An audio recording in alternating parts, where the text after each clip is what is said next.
suci murni hatinya, yang hidup tidak bercela.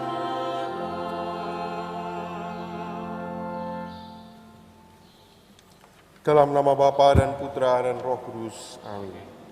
Rahmat Tuhan kita Yesus Kristus, cinta kasih Allah, dan persekutuan Roh Kudus bersamamu. Para suster dan saudari-saudara, serta seluruh umat Allah dimanapun Anda berada, pada hari ini kita bersama-sama dengan gereja memasuki hari Senin dalam pekan biasa yang ke-26. Kita bersama-sama diajak untuk senantiasa mampu mengikuti apa yang menjadi kehendak Tuhan dalam kehidupan kita. Kita senantiasa mampu menjadi pribadi yang senantiasa mampu melayani sesama. Karena mereka yang terkecil, itulah yang terbesar.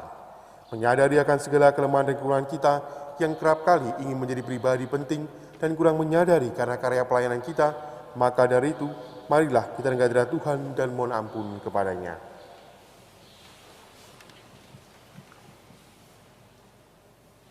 Saya mengaku Allah yang Maha Kuasa dan kepada saudara sekalian, bahwa saya telah berdosa dengan pikiran dan perkataan, dengan perbuatan dan kelalaian. Saya berdosa, saya sungguh berdosa. Oleh sebab itu saya mohon pada Santa Peran Maria, kepada para malaikat dan orang kudus, dan kepada saudara sekalian, supaya mendoakan saya kepada Allah Tuhan kita. Semoga Allah yang Maha Kuasa mengasihani kita, mengampuni dosa kita, dan mengantar kita ke hidup yang kekal. Tuhan kasihanilah kami. Kristus kasihanilah kami. Tuhan kasihanilah kami. Marilah berdoa. Allah Bapa kami yang Maha Kudus, terpujilah namamu, karena Engkau telah memberi kami nafas kehidupan dan tempat tinggal berkat sabda Putramu yang terkasih. Kami mohon, semoga telinga kami tetap terbuka, agar dapat mendengarkan segala sabdamu, demi Yesus Kristus Putramu, Tuhan dan pengantara kami, yang hidup bersama Dikau dan Roh Kudus, Allah sepanjang segala masa. Amin. Kita dengarkan sabda Tuhan.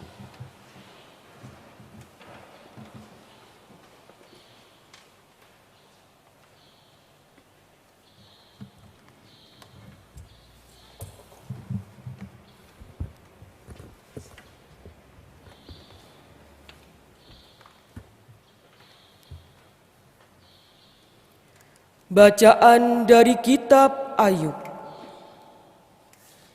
Pada suatu hari, anak-anak Allah datang menghadap Tuhan, dan di antara mereka datanglah juga iblis.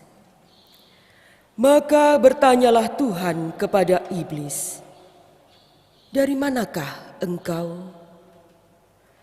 Jawab iblis, "Dari perjalanan mengelilingi dan menjelajah bumi." Lalu bersabdalah Tuhan, "Apakah engkau memperhatikan hambaku Ayub? Sebab tiada seorang pun di bumi seperti dia, begitu saleh dan jujur, takwa dan menjauhi kejahatan."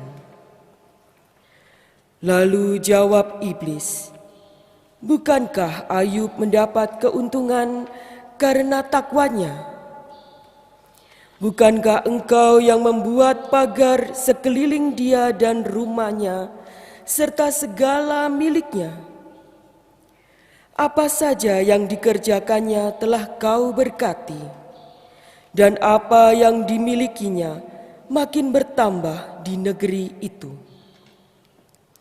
Tetapi ulurkanlah tanganmu dan jamahlah segala yang dipunyainya. Ia pasti mengutuk engkau di hadapanmu." Maka Tuhan bersabda kepada iblis, "Nah, segala yang dipunyainya ada dalam kuasamu, Hanya janganlah engkau mengulurkan tanganmu terhadap dirinya. Kemudian pergilah iblis dari hadapan Tuhan. Pada suatu hari, ketika anak-anak Ayub laki-laki dan perempuan makan-makan dan minum anggur di rumah saudara mereka yang sulung, datanglah seorang pesuruh kepada Ayub dan berkata, sedang lembu sapi membajak dan keledai-keledai betina makan rumput di sebelahnya. Datanglah orang-orang Sheba menyerang dan merampasnya, serta memukul penjaganya dengan mata pedang. Hanya aku sendiri yang luput, sehingga dapat memberitahukan hal itu kepada Tuan.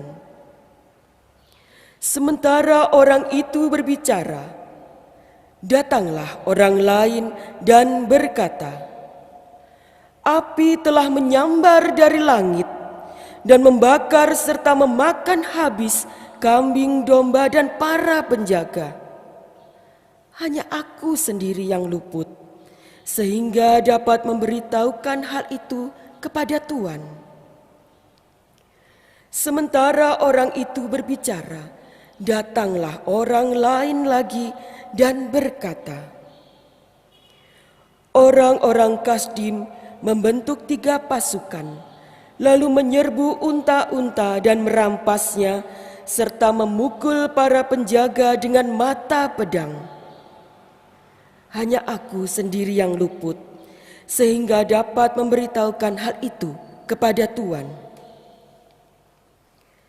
Sementara orang itu berbicara, datanglah orang lain lagi dan berkata, anak-anak Tuhan, lelaki dan perempuan, sedang makan-makan dan minum anggur di rumah saudara mereka yang sulung. Maka tiba-tiba angin ribut bertiup dari seberang padang gurun. Rumah itu dilandanya dari 4 penjuru, dan roboh menimpa orang-orang muda itu sehingga mereka tewas. Hanya aku sendiri yang luput, sehingga dapat memberitahukan hal itu kepada Tuan. Maka berdirilah Ayub, lalu mengoyak jubahnya dan mencukur kepalanya. Kemudian sujudlah ia dan menyembah, katanya, dengan telanjang aku keluar dari kandungan ibuku, dengan telanjang pula aku akan kembali ke dalamnya. Tuhanlah yang memberi, Tuhanlah yang mengambil, terpujilah nama Tuhan. Dalam kesemuanya itu, Ayub tidak berbuat dosa dan tidak menuduh Allah berbuat yang kurang patut. Demikianlah sabda Tuhan, syukur kepada Allah. Condongkanlah telingamu kepadaku dan dengarkanlah kataku. Condongkanlah telingamu kepadaku dan dengarkanlah kataku. Dengarkanlah Tuhan pengaduan yang jujur, perhatikan seruanku. Berilah telinga kepada doaku, doa dari bibir yang tidak menipu. Condongkanlah telingamu kepadaku dan dengarkanlah kataku. Daripadamulah kiranya datang penghakiman, kiranya matamu melihat apa yang benar. Bila engkau menguji hatiku, bila engkau memeriksanya pada waktu malam dan menyelidiki aku, maka tidak suatu kejahatan pun kau temukan. Mulutku tidak terlanjur. Condongkanlah telingamu kepadaku dan dengarkanlah kataku. Aku berseru kepadamu karena Engkau menjawab aku, ya Allah. Sendengkanlah telingamu kepadaku, dengarkanlah perkataanku.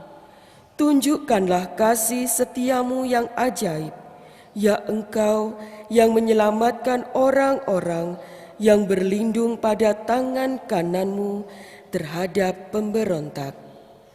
Condongkanlah telingamu kepadaku dan dengarkanlah kataku.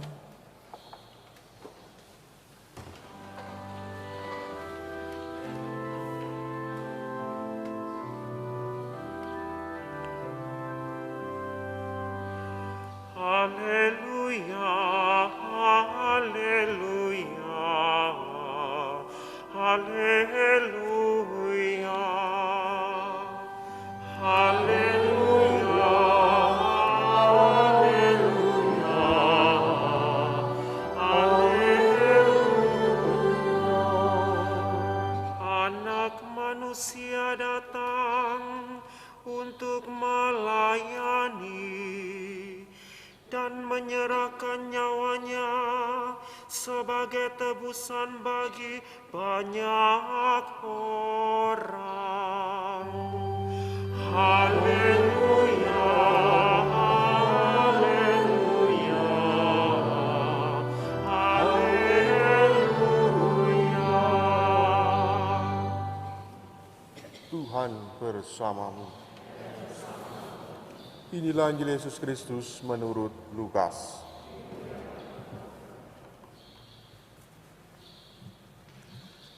Sekali peristiwa, timbullah pertengkaran di antara para murid Yesus tentang siapakah yang terbesar di antara mereka. Tetapi Yesus mengetahui pikiran mereka.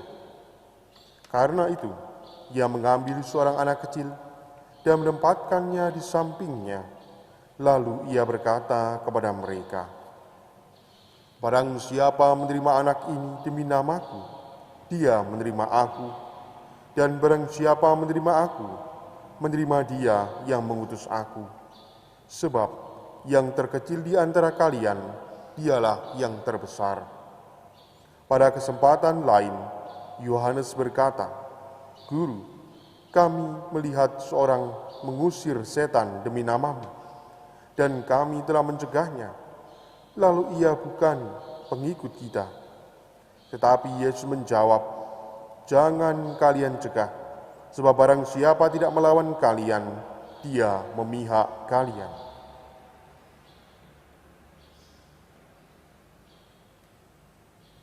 Demikianlah Injil Tuhan. Terpujilah Kristus.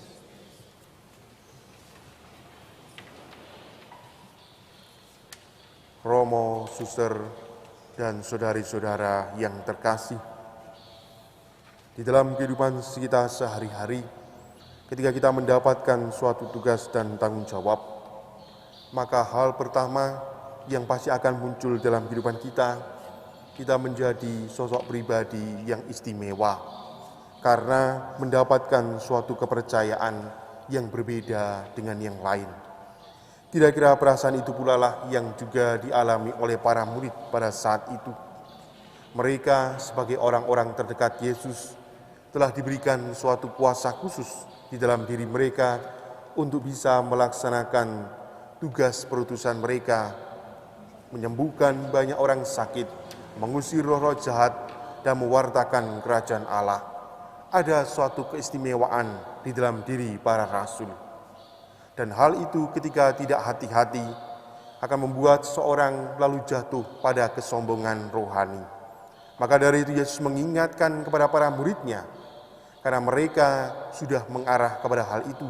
Pertengkaran yang terjadi karena masing-masing murid merasa dirinya lebih hebat daripada yang lain. Tapi Yesus mengajak para murid menyadari bahwa segala kuasa dan keistimewaan yang mereka peroleh pertama-tama bukan untuk menunjukkan bahwa mereka lebih hebat, bahwa mereka berbeda dengan yang lain, tapi untuk menunjukkan bahwa mereka adalah utusan-utusan Allah untuk membawa setiap orang mampu mengalami jalan keselamatan itu. Misi utama dari para rasul adalah melayani setiap orang agar mereka mampu berjumpa dengan Allah yang menjadi pusat dari yang harus pewartaan mereka. Pusat pewartaan bahwa Kristus dan kerajaannya harus lebih utama daripada mementingkan kuasa dan kedudukan dalam diri sendiri. Itu sebabnya para murid senantiasa diajak untuk menjadi pribadi yang mau dengan rendah hati menyadari bahwa kuasa yang diberikan Allah kepada mereka adalah kuasa yang diperuntukkan untuk menghadirkan kerajaan Allah, bukan untuk menghadirkan diri sendiri di tengah banyak orang. Maka kerendahan hati menjadi suatu hal yang harus dituntut di dalam diri mereka, supaya melalui kerendahan hati itu Kristus tetap menjadi yang utama dan diri sendiri menyadari hanyalah sebagai pelayan, hanyalah sebagai alat Tuhan.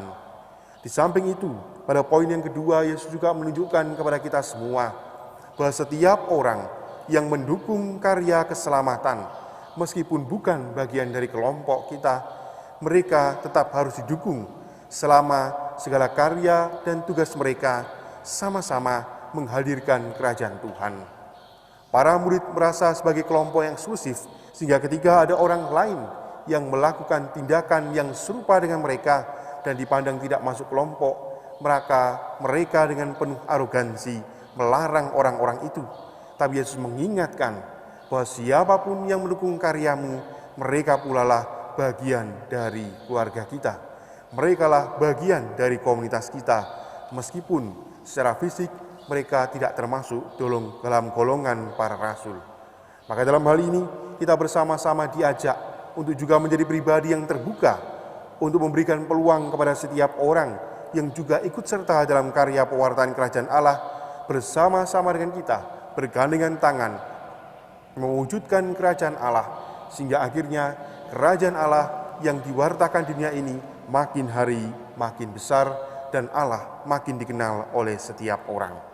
Semoga sabda Tuhan pada hari ini meneguhkan dan menguatkan kita, serta memampukan kita menjadi pewarta-pewarta yang sejati, di mana Tuhanlah yang utama di atas segala sesuatu. Amin.